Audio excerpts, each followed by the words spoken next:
નમસ્તે વિદ્યાર્થી મિત્રો, કેમ છો બધા જ વિદ્યાર્થી મિત્રોને મારા જય શ્રી કૃષ્ણ. ધોરણ 12 વિષય વાણિજ્ય વ્યવસ્થા અને સંચાલન, ચેપ્ટર નંબર 4 વ્યવસ્થા તંત્ર. તો વિદ્યાર્થી મિત્રો, આપણે અગાઉના વિડીયોની અંદર વ્યવસ્થા તંત્રના પ્રકારો વિશે પરિચિત થયા હતા. બરોબર, વ્યવસ્થા તંત્રના 5 પ્રકાર હતા: રૈખિક વ્યવસ્થા તંત્ર, કાર્ય અનુસાર, વૈદિક, અવૈદિક અને શ્રેણિક વ્યવસ્થા તંત્ર.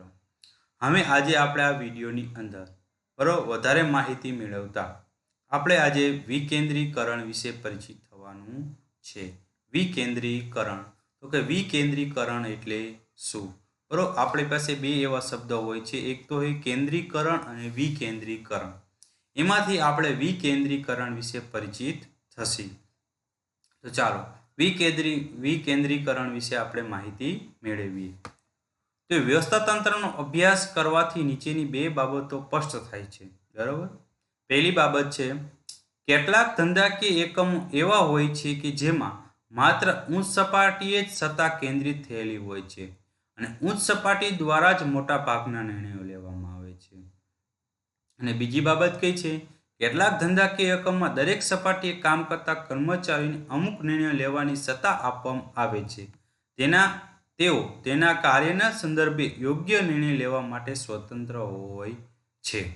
બરોબર, એટલે આપણે વ્યવસ્થા તંત્રનો અભ્યાસ કર્યો તો આપણે વ્યવસ્થા તંત્રની એવી વાત થઈ છે કે વ્યવસ્થા તંત્ર એટલે સત્તા અને જવાબદારીઓની વહેંચણી કરી દેવી. બરોબર, દરેક વ્યક્તિ પોતાની સત્તા અનુસાર પોતે પોતાના વિભાગની અંદર કાર્ય કરે. બરોબર, તો અમુક એકમો એવા હોય છે કે દરેક વ્યક્તિને પોતાની સત્તા રે ઉચ્ચ સપાટી દ્વારા દરેક વ્યક્તિની સત્તાની સોંપણી કરી દેવામાં આવે છે. બરોબર, સત્તાની વહેંચણી કરી દેવાની. અને અમુક સત્તા રે એ ઉચ્ચ સપાટી પાસે જ કેન્દ્રિત હોય છે. એ સત્તા રે મોટા ભાગે કોઈને આપવામાં આવતી હોતી નથી. બધા જ નિર્ણયો, બરોબર, દરેક માહિતી સંચારિત બધી ઉચ્ચ સપાટીએથી થતું હોય છે. એટલે કે આમ વ્યવસ્થા તંત્રની અંદર અમુક સત્તા રહે એ ઉચ્ચ સપાટી પાસે જ બધી સત્તાઓ અને જવાબદારીઓ આપી દેવા સત્તાની સોંપણી થાય છે. અને અમુક ધંધાકીય એકમોની અંદર દરેક સપાટીએ કર્મચારીઓને પોતાને નિર્ણય લેવા માટે સત્તાની સોંપણી કરી દેવામાં આવે છે. અને ઉચ્ચ સપાટી પાસેથી પરમિશન લેવાની જરૂર હોતી નથી. એને અગાઉથી સત્તા અને જવાબદારીની સોંપણી કરી દેવામાં આવતી હોય છે. બરાબર, તો આપણને બે પ્રકારની આ બાબતો જોવા મળે છે. તો પ્રથમ પ્રકારના વ્યવસ્થા તંત્રમાં સત્તા ઉચ્ચ સપાટીએ જ કેન્દ્રિત થતી હોવાથી તેને વિકેન્દ્રીકરણ કહેવામાં આવે છે. એટલે કે બધી જ સત્તા રહે એ ઉચ્ચ સપાટી પાસે જ હોય. બરોબર, તળ સપાટી કે મધ્ય સપાટીને પોતે સત્તાની સોંપણી કરતા જ નથી. બરોબર, તો એવાને કેન્દ્રીકરણ કહેવામાં આવે છે. જ્યારે બીજા પ્રકારના વ્યવસ્થા તંત્રમાં દરેક સપાટીએ ચોક્કસ સત્તા આપવામાં આવતી હોવાથી તેને વિકેન્દ્રીકરણ કહેવામાં આવે છે. એટલે કે બીજો આપણે તબક્કો જોઈએ તો બીજી બાબતમાં એવું કહેવા માંગે છે કે આ ઉચ્ચ સપાટીના લોકો રહ્યા એ દરેક સપાટીએ કે દરેક વ્યક્તિઓને પોતાના કાર્ય મુજબની સત્તાની સોંપણી કરી દે છે. બરોબર, એટલે સત્તાને વેચી દેવામાં આવે છે દરેક વ્યક્તિને. બરોબર, તો એને વિકેન્દ્રીકરણ કહેવામાં આવે છે. ચાલો, તો આપણે કેન્દ્રીકરણ અને વિકેન્દ્રીકરણ વિશે પરિચિત થયા. હવે આપણે એના ખ્યાલ વિશે અભ્યાસ કરીએ. ખ્યાલ. વિકેન્દ્રીકરણનો ખ્યાલ એ સત્તા અને જવાબદારી સાથે જોડાયેલો ખૂબ જ મહત્વનો ખ્યાલ છે. બરોબર, વિકેન્દ્રીકરણનો ખ્યાલ સત્તા અને જવાબદારી સાથે જોડાયેલો છે. સંચાલકોએ સત્તા કેન્દ્રિત રાખવી કે વિકેન્દ્રિત રાખવી તે જાતે નક્કી કરવાનું હોય છે.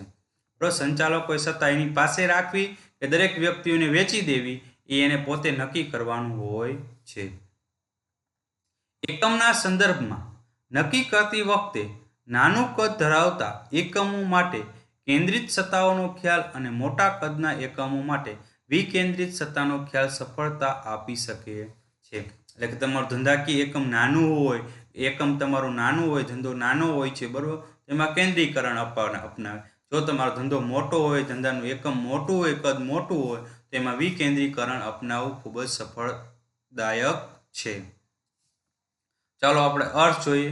તો કે ઉચ્ચ સપાટીએથી નિમ્ન સપાટી તરફ ક્રમશઃ રીતે સત્તાની સોંપણીની વ્યવસ્થિત પ્રયત્નને વિકેન્દ્રીકરણ કહેવાય છે. એટલે ઉચ્ચ સપાટીએથી તળ સપાટી તરફ સત્તાની જે સોંપણી કરવામાં આવે છે એને વિકેન્દ્રીકરણ કહેવાય છે. ચાલો તેની વ્યાખ્યા જોઈએ. વ્યાખ્યા. હેનરી ફેલ ના જણાવ્યા મુજબ તાબેદારોને સત્તા સોંપણી કરી, કાર્ય વિભાજન કરી, નિર્ણય પ્રક્રિયામાં સામેલ કરવા એટલે વિકેન્દ્રીકરણ. બરોબર, જેના કર્મચારીઓ રહ્યા, કર્મચારીઓને સત્તાની સોંપણી કરી દેવાની, દરેક કાર્યનું વિભાજન કરી દેવાનું અને પોતાની રીતે જ નિર્ણય લઈ શકે એને વિકેન્દ્રીકરણ કહેવાય છે. આમ વહીવટીની જે સપાટીએ કાર્ય કરવાનું છે તે સપાટીના કર્મચારીઓને નિર્ણય લેવાની સત્તા સોંપણીને વિકેન્દ્રીકરણ કહેવાય છે. આમ વહીવટી જે સપાટીએ કાર્ય કરવાનું હોય છે તે કર્મચારીઓ પોતે જાતે જ નિર્ણય લઈ શકે તો એને સત્તાનું વિકેન્દ્રીકરણ કહેવાય છે. ચાલો આપણે એના મહત્વ વિશે પરિચિત થઈએ. તો એનું આપણે મહત્વ આપ્યું છે. સંચાલનની સફળતાનો આધાર મહદ અંશે સત્તા અને જવાબદારીની યોગ્ય વહેંચણી પર રહેલો છે. બરાબર, તમારે સંચાલન યોગ્ય રીતે સફળતાપૂર્વક કરવું હોય તો તમારી સત્તા અને જવાબદારીની વહેંચણી થયેલી હોવી જોઈએ. કેન્દ્રીકરણમાં આપખુદશાહી, અવૈજ્ઞાનિક નિર્ણયો, અસહકાર, વિશિષ્ટીકરણના અભાવ અને વધુ પડતા કાર્યભાર જેની અનેક મર્યાદાઓ રહેલી છે. કેન્દ્રીકરણની અંદર એમ કે હું એક જ છું, બરોબર, વૈજ્ઞાનિક રીતે પોતે નિર્ણય ન લઈ શકે, કોઈનો સહકાર પણ પ્રાપ્ત ન થાય, બરાબર, વિશિષ્ટીકરણ પર અપનાવી ન શકે અને એના ઉપર વધતો પડતો કાર્યભાર થતો જોવા મળે છે જો પોતાની પાસે જ સત્તા રાખે તો. તેથી જ સત્તા અને જવાબદારીની યોગ્ય વિભાજન માટે વિકેન્દ્રીકરણનો ખ્યાલ ખૂબ જ પ્રચલિત બન્યો છે. આધુનિક સમયમાં ધંધાકીય એકમમાં વિકેન્દ્રીકરણનો ખ્યાલ મોટા પાયે થતો જોવા મળે છે. ચલો, પહેલું છે ત્વરિત નિર્ણય. બરોબર, એટલે કે ઝડપથી. ત્વરિત એટલે કે ઝડપથી. વિકેન્દ્રીકરણમાં જે તે કાર્ય સાથે સંકળાયેલા વ્યક્તિ તે કાર્ય કે પ્રવૃત્તિ અંગેનો નિર્ણય લેવાનું સ્વતંત્ર હોય છે. તેથી જ સપાટીએ કાર્ય થતું હોય ત્યાં જ નિર્ણય લઈ તેનો અમલ શરૂ થઈ જાય છે.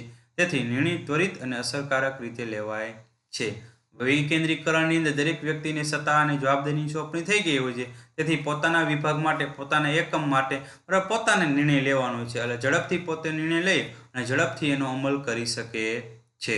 તો આમ વિકેન્દ્રીકરણની અંદર આપણે ઝડપથી નિર્ણય લઈ શકીએ છીએ, એ આપણને ફાયદો મળે છે. ત્યાર પછી ઉચ્ચ સપાટીના કાર્યભારમાં ઘટાડો. બીજો આપણને મહત્વ શું મળે છે તો ઉચ્ચ સપાટી સંચાલકો રહ્યા એના કામગીરીની અંદર ઘટાડો થઈ જાય, કારણ કે બધા જ વ્યક્તિને સત્તાની સોંપણી કરી દે છે. તેથી કરીને દરેક વિભાગના પોતે નિર્ણય લેવાના હોતા નથી. જે વ્યક્તિને સત્તા આપી દીધી છે એ જ વ્યક્તિને પોતે નિર્ણય લઈ અને એનો અમલ કરે છે. તેથી ઉચ્ચ સપાટીના લોકોને પોતાના કાર્યભારની અંદર ઘટાડો થઈ જાય છે. ઉચ્ચ સપાટી એવી સપાટી છે જ્યાં મોટા ભાગની નીતિ વિષયક નિર્ણયો લેવામાં આવે છે. વિકેન્દ્રીકરણ દ્વારા કેટલાક નિર્ણયો મધ્ય કે તળ સપાટી લેવાની સત્તા આપવામાં આવે છે, જેથી ઉચ્ચ સપાટી સંચાલકોમાં કાર્યભારમાં ઘટાડો થઈ શકે છે. ચાલો, ત્યાર પછી અભિપ્રેરણામાં વધારો. બરોબર, અભિપ્રેરણામાં વધારો. વિકેન્દ્રીકરણથી કર્મચારીની આત્મશ્રદ્ધા અને અભિપ્રેરણામાં વધારો થાય છે. ઉચ્ચ સપાટી દ્વારા મધ્ય અને તળ સપાટીના કર્મચારી જે તે કાર્ય અંગે નિર્ણય લેવા માટે સ્વતંત્રતા આપવામાં આવતી હોય તો તેમના લીધેલા નિર્ણય સફળ થાય તો તેનામાં આત્મવિશ્વાસમાં વધારો થાય છે અને તેઓ વિવિધ પરિસ્થિતિઓમાં કેવી રીતે નિર્ણય લેવા તેનો સામનો કરી શકે છે, માટે તેનો અનુભવ પણ મળી શકે છે. બરોબર, કે અભિપ્રેરણાની અંદર વધારો થાય છે, કે પોતાનું કાર્યની અંદર ખૂબ જ વધારો થાય છે. કારણ શું કે દરેક કર્મચારીની સત્તાની જવાબદારી કરી દેવામાં હોય, પોતે જાતે નિર્ણય લે છે અને એ નિર્ણયની અંદર પોતે સફળ થાય છે. એમાં આત્મવિશ્વાસની અંદર પણ વધારો થાય છે. આત્મવિશ્વાસની અંદર વધારો થતી તેથી દરેક પરિસ્થિતિનો સામનો કરવા માટે એને ધગશ, જનૂન મળે છે, આત્મવિશ્વાસ પ્રાપ્ત થાય છે અને એના કારણે સાથે સાથે એનો અનુભવ પણ વધતો જતો જોવા મળે છે. ત્યાર પછી સંચાલકીય પ્રતિભાનો વિકાસ. વિકેન્દ્રીકરણમાં મધ્ય અને તળ સપાટીના કર્મચારીઓ તેમની સત્તા અનુરૂપ નિર્ણયો લેતા હોય છે અને તેના પરિણામ અંગે જવાબદારી સ્વીકારતા હોય છે, તેમજ તેને જે તે કાર્ય માટે નિર્ણયો લેવા સ્વતંત્રતા આપવામાં આવતી હોવાથી તેમના તાબેદારોનું નેતૃત્વ પૂરું પાડવાની, તેમની વચ્ચે સંકલન સાધવાની, પોતાના કાર્યનું આયોજન કરવાની, અંકુશ જાળવવાની આવડત કેળવાય છે. તેથી કર્મચારી વિવિધ પરિસ્થિતિમાં નિર્ણયો લઈ તેની પ્રતિભા બતાવવાની તક મળે છે, જેના દ્વારા ભાવિ સંચાલકો તૈયાર થાય છે. સંચાલકીય પ્રતિભાનો વિકાસ. દરેક કર્મચારી પોતાની સત્તા અને જવાબદારી થઈ ગઈ તો દરેક વ્યક્તિ પોતાના વિભાગ માટેનું પોતે આયોજન કરશે, બરોબર, દેખરેખ રાખશે, દોરવણી આપે, માર્ગદર્શન આપશે અને પોતે જે નિર્ણય લીધો બરોબર આ નિર્ણયનું સફળતાપૂર્વક કાર્ય પૂર્ણ કરાવશે, જેથી કરીને પોતાનો વિકાસ પણ થશે અને પોતે નિર્ણય લીધો એમાં સફળતા થશે તો તેને પોતાની જિજ્ઞાસા પણ જનૂન પણ મળશે કે મારો નિર્ણય રહ્યો એ મેં સફળ થઈ ગયો. તેથી ઉચ્ચ સપાટી સંચાલકો પાસે એનું નામ પણ રોશન થશે અને જેને કારણે પોતે ભવિષ્યની અંદર સારો સંચાલક બની શકશે, એવો એનો વિકાસ થાય છે. અસરકારક અંકુશ. દરેક સપાટીના કર્મચારીઓ પાસે પૂરતી સત્તા હોવાથી પોતાની નીચે કાર્ય કરતા કર્મચારીઓની ભૂલ માટે શિક્ષાત્મક પગલાં લેવાનું કાર્ય સરળ બને છે, જેને કારણે અસરકારક અંકુશ જળવાય છે. કારણ કે દરેક વ્યક્તિને સત્તા અને જવાબદારીની સોંપણી કરી દેવામાં આવી તો દરેક વ્યક્તિની પોતાની નીચે કરતા કર્મચારી ઉપર અંકુશ રાખી શકશે, બરોબર. કારણ કે પોતે સત્તા આપી છે તો સાથે સાથે પોતે જવાબદાર છે ઉપલી અધિકારી લોકોની સાથે, ઉપલી અધિકારીઓની સામે. તો એના માટે પોતાના વિભાગનું કામ વ્યવસ્થિત થાય એના માટે પોતે અંકુશ પણ રાખશે અને જો કર્મચારી ભૂલ કરશે તો એના ઉપર શિક્ષાત્મક પગલાઓ પણ પોતે જ લેશે. ત્યાર પછી સંબંધિતતાનું સર્જન. વિકેન્દ્રીકરણ દ્વારા દરેક સપાટીએ કાર્ય કરતા કર્મચારીઓની નિર્ણય પ્રક્રિયાને સામેલ કરી વિશેષ મહત્વ આપવામાં આવે છે. દરેક સપાટીના અધિકારીઓ અને કર્મચારીઓ એટલે કે હુકમ આપનારો અને મદદનીશો વચ્ચે ચર્ચા વિચારણા કરી યોગ્ય નિર્ણય લેવામાં આવે છે. આ પ્રક્રિયા દરમિયાન દરેક જૂથ બીજા જૂથનો સંપર્કમાં આવે છે. એકમમાં સહકારનું વાતાવરણ સર્જાય છે અને સંબંધિતતાનું સર્જન થાય છે, એટલે કે સંકલન જળવાય છે. વિકેન્દ્રીકરણને કારણે દરેક વિભાગની અંદર સંકલન એટલે કે સંબંધિતતાનું સર્જન થાય છે.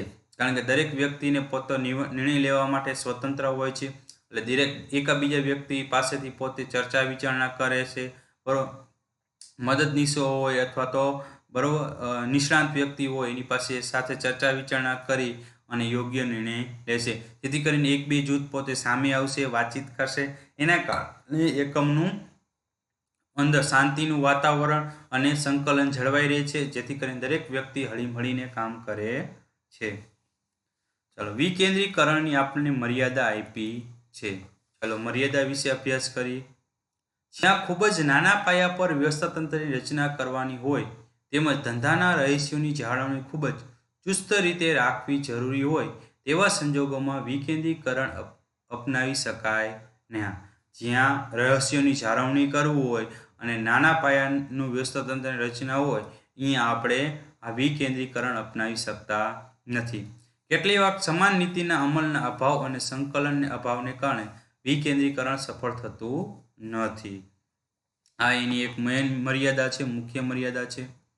ચાલો ત્યાર પછી સત્તા સોંપણી, બરાબર. સત્તાની સોંપણી કઈ રીતે કરવી એના વિશે આપણે પરિચિત થઈએ. વિકેન્દ્રીકરણ વિશે અભ્યાસ કર્યા બાદ હવે આપણે સત્તાની સોંપણી વિશે પરિચિત થશે. એટલે સત્તાની સોંપણી કઈ રીતે થાય છે. કાયદાની અર્થ આપણે જોઈએ.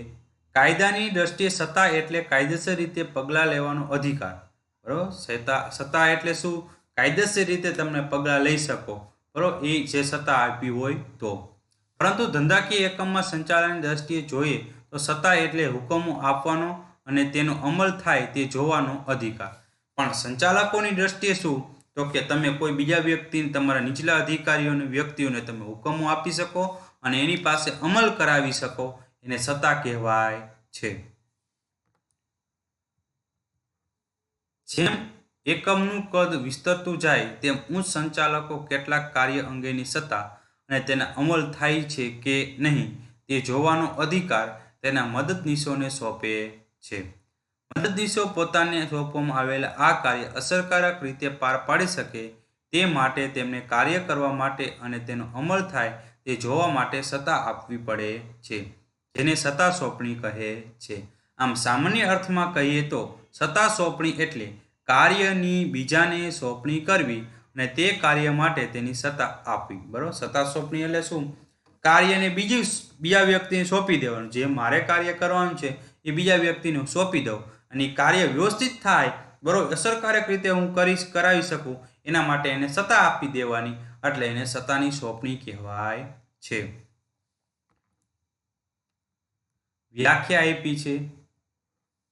પહેલી વ્યાખ્યા આપી લુઈસ એલન ના જણાવ્યા મુજબ સત્તા સોંપણી એ એવી પ્રક્રિયા છે જેમાં સંચાલકો પોતે મળેલા સત્તામાંથી વિધિસર રૂપે તેના મદદનીશોને કાર્ય અને ફરજોની સાથે સત્તા પણ સોંપે છે. બરાબર, જે સંચાલક પાસે જે સત્તા અને જવાબદારી એની પાસે સત્તાની સોંપણી સત્તા છે એની પાસે, એ સત્તામાંથી પોતાના જે મદદનીશો એટલે જે એના કર્મચારીઓ છે એને પોતે કાર્ય આપી દે અને એની ફરજો શું શું છે કંપની પ્રત્યેની અથવા તો ધંધા પ્રત્યેની અથવા સંચાલક પ્રત્યે એ ફરજો એને આપી દે છે, એને સત્તા સોંપે છે. અને મદદનીશો અને અન્ય વ્યક્તિઓને સહકારથી જે તે કાર્યનો અમલ કરાવવાનો હેતુસર સભાનતાપૂર્વક તેનો સ્વીકાર કરે છે. બરાબર, સત્તા સોંપણીમાં જવાબદારીનો ખ્યાલ પણ પૂરક છે. મદદનીશોને સત્તા આપી દેવાથી તેના કાર્યના અમલ માટે મદદનીશો જવાબદાર રહે છે, પરંતુ તે કાર્યના પરિણામનું અંતિમ ઉત્તરદાયિત્વ તો ઉચ્ચ અધિકારીનો જ રહે છે. બરાબર, તમે તમારા કર્મચારીને સત્તાની સોંપણી તો કરી જ દો છો, બરાબર, પણ સત્તાની સાથે સાથે તમે ઉચ્ચ અધિકારીઓને જવાબદાર તો રહો છો, બરાબર. પરંતુ શું કીધું? પરંતુ તે કાર્યનું પરિણામ અંતિમ ઉત્તરદાયિત્વ તો કોનું હોય છે? ઉચ્ચ અધિકારીનું હોય છે. કે મને કોઈ પણ કાર્ય પ્રત્યેની સત્તા સોંપી દેવામાં આવી તો હું એ કાર્ય કરું તો છું, પણ એ કાર્યને જવાબદાર જે હોય એ મારે ઉચ્ચ સપાટીને રહેવું પડે છે. કે ઉચ્ચ સપાટીને હું જવાબદાર છું કે ભાઈ મારે આ કાર્ય પૂરું કરવાનું છે, બરાબર, એની પૂરું કરવાની જવાબદારી મારે કરાવવાની છે, પણ એને જવાબદાર તો હું ઉચ્ચ સપાટીને જ રહું છું. એટલે સત્તાની સોંપણી થઈ છે, પણ ઉચ્ચ અધિકારી અંતિમ પરિણામ તો ઉચ્ચ અધિકારીઓ પાસે જ જવાનું છે કે જે કાર્ય માટેની મેં સત્તાની સોંપણીની જવાબદારી તો કરી છે, બરોબર, પણ ઉચ્ચ સપાટી એના માટે ઉત્તરદાયિત્વ રહે જ છે, કારણ કે એનું કામ કોનું હતું? તો કે ઉચ્ચ સપાટીનું. એ કામ કરવા માટે એ કર્મચારીને સત્તા આપી છે. એ કર્મચારી વ્યવસ્થિત કામ કરશે, બરોબર, તો એના માટે ઉત્તરદાયિત્વ કોણ રહે છે? તો કે ઉચ્ચ અધિકારી રહે છે. એટલે કે સત્તા સોંપણી એ જવાબદારીથી છૂટવાનો માર્ગ નથી. સત્તા સોંપણી રહી તમે જવાબદારીમાંથી છૂટી શકો નહીં. સત્તાની સોંપણી થાય એટલે તમે જવાબદાર તો રહો જ. જો જે વ્યક્તિને સત્તા આપી છે એ વ્યક્તિને ઉચ્ચ સપાટીના લોકોને જવાબદાર તો બને જ છે. ચલો, એનું મહત્વ આપણને અહીંયા આપવામાં આવ્યું છે. મહત્વ: સત્તા સોંપણી એ ઉચ્ચ સંચાલકોને કામગીરીમાં રાહત આપે છે, જેને કારણે તેઓ નીતિ વિષયક નિર્ણયો પર ધ્યાન કેન્દ્રિત કરી શકે છે, જેના દ્વારા સંચાલન કાર્યક્ષમ રીતે થાય છે. તેથી કહી શકાય કે સત્તા એ સંચાલનની ચાવી છે, જ્યારે સત્તા સોંપણી એ વ્યવસ્થા તંત્રની ચાવી છે. બરોબર, સત્તા રે એ સંચાલનની ચાવી છે અને સત્તા સોંપણી રે એ વ્યવસ્થા તંત્રની ચાવી છે. ચાલો, કાર્યક્ષમ સંચાલન. બરોબર, સત્તા સોંપણીને કારણે વ્યવસ્થિત સંચાલન થઈ શકે, સારું સંચાલન થઈ શકે. સત્તા સોંપણીના કારણે એકમની ઉચ્ચ સપાટીએ કામ કરતા અધિકારીઓની કામગીરીમાં ઘટાડો થાય છે. શું થાય છે? ઉચ્ચ અધિકારીના લોકો રહે એની કામગીરીમાં ઘટાડો થાય, કારણ કે બધા સત્તાની સોંપણી કરી દે છે એટલે એના કાર્યભારમાં શું થઈ જાય છે? ઘટાડો થાય છે. રોજિંદા કાર્યની સોંપણી અન્ય સપાટી પર સોંપવામાં આવતી હોવાથી ઉચ્ચ સપાટીના સંચાલકો મહત્વના વિષય પર ધ્યાન આપી હેતુ સિદ્ધ કરી શકે છે, જેને કારણે સંચાલન કાર્ય અસરકારક બને છે. કારણ કે સત્તાની સોંપણી કરી દેવાનું નથી, રોજબેરોજના કાર્ય માટે એને ધ્યાન આપવાનું રહેતું નથી. મહત્વના અને નીતિ વિષયક નિર્ણય લેવાનો હોય એના ઉપર પોતાનું ધ્યાન કેન્દ્રિત કરી શકે છે, જેથી કરીને સારું સંચાલન પોતે કરી શકે છે. બીજું છે કર્મચારી વિકાસ. બરોબર, એના કારણે કર્મચારીનો શું થાય છે? વિકાસ થાય છે. કારણ શું? દરેક વ્યક્તિને સત્તાની સોંપણી કરી દે છે એટલે પોતે વ્યક્તિ સત્તાની આધારે પોતે કામ કરવાનું હોય છે, જેથી કરીને પોતે નીતિ વિશે એક નિર્ણય લેવાનો હોય છે, એનો અમલ પણ કરવાનો હોય છે, જેથી કરીને કર્મચારી પોતાનો વિકાસ કરી શકે છે. એકમમાં કાર્ય કરતા વિવિધ કર્મચારીઓને સત્તા સોંપણી દ્વારા વિવિધ નિર્ણયો લેવા માટેની તક મળે છે. બરોબર, કારણ કે સત્તા સોંપણી આપી એટલે દરેક કર્મચારીને પોતાના સત્તા પ્રમાણે પોતે નિર્ણય લેવાના હોય છે, જેને કારણે તેમના આત્મવિશ્વાસમાં વધારો થાય છે. બરોબર, શું થાય છે? આત્મવિશ્વાસમાં વધારો થાય છે. વારંવાર એક જ પ્રકારના નિર્ણયો લેવાથી તેઓની નિર્ણય શક્તિ વધુ ને વધુ તર્કસંગત અને અસરકારક બને છે. વારંવાર ઘણા બધા નિર્ણયો લેવાથી એની નિર્ણય શક્તિ રહી તર્કવાળી થઈ જાય છે. બરોબર, તર્કને આધારે પોતે નિર્ણય લે છે અને એને સફળ કરે છે. અભિપ્રેરણા. સત્તા સોંપણી દ્વારા કર્મચારીની પ્રતિભાને વિકાસવાની તક મળે છે. બરોબર, સત્તા સોંપણીને કારણે કર્મચારીની જે પોતાની અંદર રહેલી શક્તિ રહે એ વિકસાવી અને પોતાની પ્રતિભા એટલે પોતાનું નામ રહ્યું પોતે બહાર લાવે છે, બહાર લાવવાની તક મળે છે. જેના દ્વારા અનેક મનોવૈજ્ઞાનિક ફાયદાઓ પણ મળે છે. અધિકારી દ્વારા મદદનીશોની કાર્યની સોંપણી કરવામાં આવે છે અને જવાબદારી સોંપવામાં આવે છે ત્યારે તાબેદારને માત્ર તે કાર્યમાં સહભાગી નથી થતો, પરંતુ તે કાર્યની સફળતા તેના આત્મસન્માનમાં વધારો પણ થાય છે, જેનાથી કર્મચારીને અભિપ્રેરણા મળે છે. એટલે વધારે કાર્ય કરવાની પ્રેરણા મળે છે, એટલે એને અભિપ્રેરણા કહેવાય છે. વિશિષ્ટકરણના લાભો. એકમમાં કામ કરતી બધી જ વ્યક્તિઓ પાસે બધા જ પ્રકારના કાર્યની કુશળતા કે ક્ષમતા ન હોય તે સ્વાભાવિક છે. સત્તા સોંપણીને કારણે જુદી જુદી વ્યક્તિને કાર્યની જવાબદારી અને સત્તા આપવામાં આવે છે. આ દરેક વ્યક્તિની લાયકાત, કૌશલ્ય, જ્ઞાન અલગ અલગ હોવાથી વિશિષ્ટકરણના લાભ મળે છે. કારણ કે દરેક વ્યક્તિને સત્તાની સોંપણી કરી દેવામાં આવી છે. દરેક વ્યક્તિ પોતાની ક્ષમતા પ્રમાણે પોતે નિર્ણય લે છે, જેથી કરીને દરેક વ્યક્તિ પાસે જે આવડત છે, લાયકાત છે, જ્ઞાન છે એનો ઉપયોગ થશે અને એના કારણે આપણને વિશિષ્ટ લાભો મળતા જોવા મળશે. સંકલન. સત્તા સોંપણીને કારણે મદદનીશ અને ઉપલી અધિકારી જેવા સંબંધો સ્થપાય છે. તળસપાટી કર્મચારી પોતાના કાર્યના નિર્ણય લેવા માટે સ્વતંત્રતા મળે છે. તેના સૂચનો અને સફળતાની નોંધ લેવાય છે. તેના અભિપ્રાયોને પણ ચોક્કસ સ્થાન મળે છે. તેથી એકમમાં માળખાકીય સંબંધોનો વિકાસ થાય છે, જેને કારણે સંચાલનનું કાર્ય અસરકારક રીતે થાય છે. સંકલન શક્ય બને છે, સુસંગતતા બને છે અને દરેક વ્યક્તિઓની સત્તાની સોંપણી થઈ છે, તેથી દરેક વ્યક્તિઓને પોતાનો નિર્ણય લેવા માટે એકાબીજા વ્યક્તિ પાસેથી પૂછપરછ કરવી પડે, માહિતી મેળવવી પડે છે. બરોબર, તો આમ દરેક વ્યક્તિ સાથેનો સંબંધ નક્કી થાય છે. બરોબર, અને ઉપલી અધિકારીઓ જેવા પણ સંબંધ નક્કી થાય છે કે આમ અમારો ઉપલી અધિકારી છે, એના પાસેથી હું મદદ લઈ શકું છું, એની પાસે વધારે જ્ઞાન હશે, હું એના નીચેનો કર્મચારી છું, એ પણ નક્કી થઈ શકે છે. બરોબર, આમ દરેક બાબત ખ્યાલ આવવાને કારણે બરોબર દરેક વ્યક્તિ પોતાના સત્તા અને હોદ્દો નક્કી થઈ જાય છે અને જેને કારણે દરેક કર્મચારી વચ્ચે સંકલન જળવાય છે. એટલે દરેક કર્મચારી હળીમળી કામ કરે છે. ત્યાર પછી વિસ્તરણની તક. બરોબર, વિસ્તરણની તક. સત્તા સોંપણી દ્વારા એકમમાં કેટલાક કાર્ય મદદનીશોને સોંપી ઉચ્ચ સંચાલકો ધંધાકીય એકમના વિસ્તરણનો વિચાર કરી શકે છે, જેના દ્વારા એકમનો વિસ્તાર વધારી હેતુ સિદ્ધ સરળ બની શકે છે. આમ વિસ્તરણની તક પણ મળે છે. કારણ શું? તો કે દરેક કાર્યની આપણે સોંપણી કરી દીધી એટલે સંચાલકો પાસે સમય મળશે. બરોબર, જેથી કરીને પોતે વધારે એકમો બનાવવા માટે અથવા તો પોતાનું એકમ મોટું કરવા માટે પોતાને તક મળશે. તો આમ આપણે સત્તા સોંપણીને કારણે ઘણા પણ ફાયદાઓ થયા છે. ત્યાર પછી વિકેન્દ્રીકરણને કારણે પણ આપણને ઘણા બધા મહત્વ અને ફાયદાઓ થયા છે. તો આજે આપણા વિડીયોની અંદર વિકેન્દ્રીકરણ અને સત્તા સોંપણી વિશે પરિચિત થયા.